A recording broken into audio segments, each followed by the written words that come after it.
श्री कृष्ण के द्वारा इनकी आराधना होती, इन्हें इसलिए इन्हें श्री राधा कहते हैं। श्री कृष्ण सदैव आराधना में तत्पर रहते हैं, श्री कृष्ण का सदा समाराधन करते हैं। ये गांधर्वा जितनी श्री कृष्ण पटरानियां द्वारिकाधीश के हैं, ये सब इनके अंश से प्रकट हुई हैं। श्री राधा और रस सागर श्री लालजू, ये एक प्राण एक मन दो तन, एक रुचि एक स्वभाव एक वय, लीला के लिए दो बने हुए हैं। ये मैं बहुत गुप्त बात बता रहा हूं, ये जनसाधारण को, मूर्तम और महामूर्खों को कभी भी इसका श्रवण मत कराना। जो राधा किशोरी के इन 28 नामों का जप कर ले तो विश्व की कोई भी ऐसी कामना नहीं जो पूर्ण ना हो जाए। अनुभूत विषय आज का नहीं, ये वृंदावन आने के पहले का, क्योंकि पूज्य भाई जी श्री हनुमान प्रसाद पोद्दार जी के आदर्श में हम चल रहे थे, उनको जैसा वो निर्देश कर रहे। ये 28 नाम जिह्वा पे नाचते रहते थे। प्रारंभ में जो हितधाम से जुड़े हों उनको पता होगा, 28 नाम कभी कभी हम उच्चारण कर देते थे। राधा रासेश्वरी रम्या कृष्ण मंत्राधिदेवता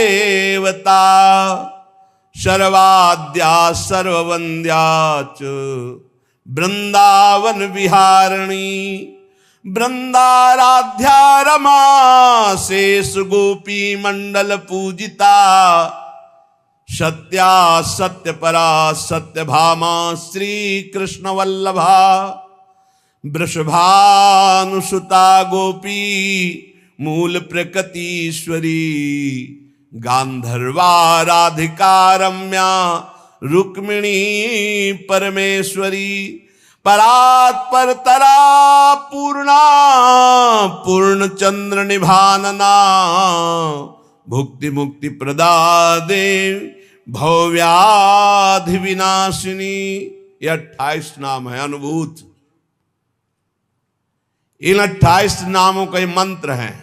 इनका जो पाठ करे, चाहे लौकिक कामना चाहे परलौकिक कामना, बहुत जल्दी आपको परिणाम दिखाई देगा।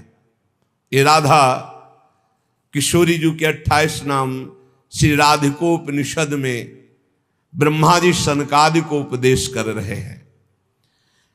परिणाम फलस्तुति में लिखा है भुक्ति मुक्ति प्रदा। भोग चाहिए तो भोग मिल जाएगा, मोक्ष चाहिए तो मोक्ष। और भवव्याधि विनाशिनीम, आवागमन चक्र से मुक्ति हो जाएगी। और हर व्याधि विनाशिनीम, इस संसार चक्र में जितने रोग हैं सबको शासन में रखने के लिए ये नाम पर्याप्त है। तुम्हारे ऊपर इनका प्रभाव नहीं पड़ पाएगा। ये 28 नामों का जो पाठ करता है वो जीवन मुक्त महापुरुष हो जाता है। भगवान ब्रह्मा जी ने उपदेश किया शनकादि को।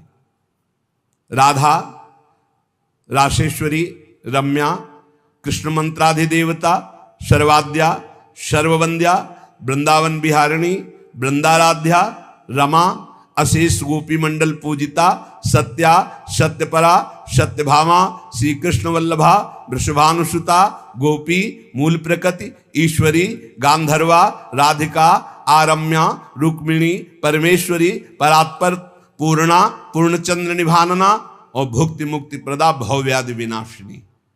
28 नाम मात्र जपने से समस्त कामनाओं की पूर्ति। ये तो हम आह्लाद का वर्णन कर रहे हैं। इनकी एक संधिनी शक्ति है जो भूषण शैया आसन सेवा की सामग्री सब रूप धारण करती है। धाम कुंज निकुंज। जब हमारे प्रभु मर्तलोक में अवतार धारण करते हैं तो अवतार की पूरी व्यवस्था, भूमि की व्यवस्था हो, सच्चिदानंद भूमि, माता पिता परिकर, यही सब संधिनी शक्ति तैयार करती है। अवतार की कारणभूता ये संधिनी शक्ति है। ये क्षेत्रज्ञ शक्ति है, इनकी इच्छा शक्ति के अंतर्गत माया शक्ति है। ये सतोगुण रजोगुण तमोमयी है, ये बहिरंगा शक्ति है, ये जगत की रचना करती है। ये अविद्या रूप है, ये जीव को बंधन में डालकर दुख भोगवाती है। भगवान की लीला शक्ति, भगवान की क्रिया से अनंत शक्तियों के स्वामी, जो इस 28 नामों को राधा जी के सुनता है, उसके जितने दोष नष्ट हो जाते हैं। जो अव्रती है वो व्रतवान हो जाता है। जैसे वायु स्पर्श करती है तो गर्मी का दुख मिट जाता है, ऐसे ही जो 28 नामों का जाप करेगा तो सतोगुण रजोगुण तमोगुण माया जनित बंधन का जो क्लेश है वो नष्ट हो जाएगा। अरे कुछ न याद हो, राधा राधा राधा पर्याप्त है। सबसे पहला है राधा राधा। श्री लालजू की, श्री कृष्ण की पूजा का अधिकार उसी को प्राप्त होता है जिसने राधा जू का नाम लिया, राधा जू के चरणों की वंदना की, वही श्री कृष्ण पूजा का अधिकारी है।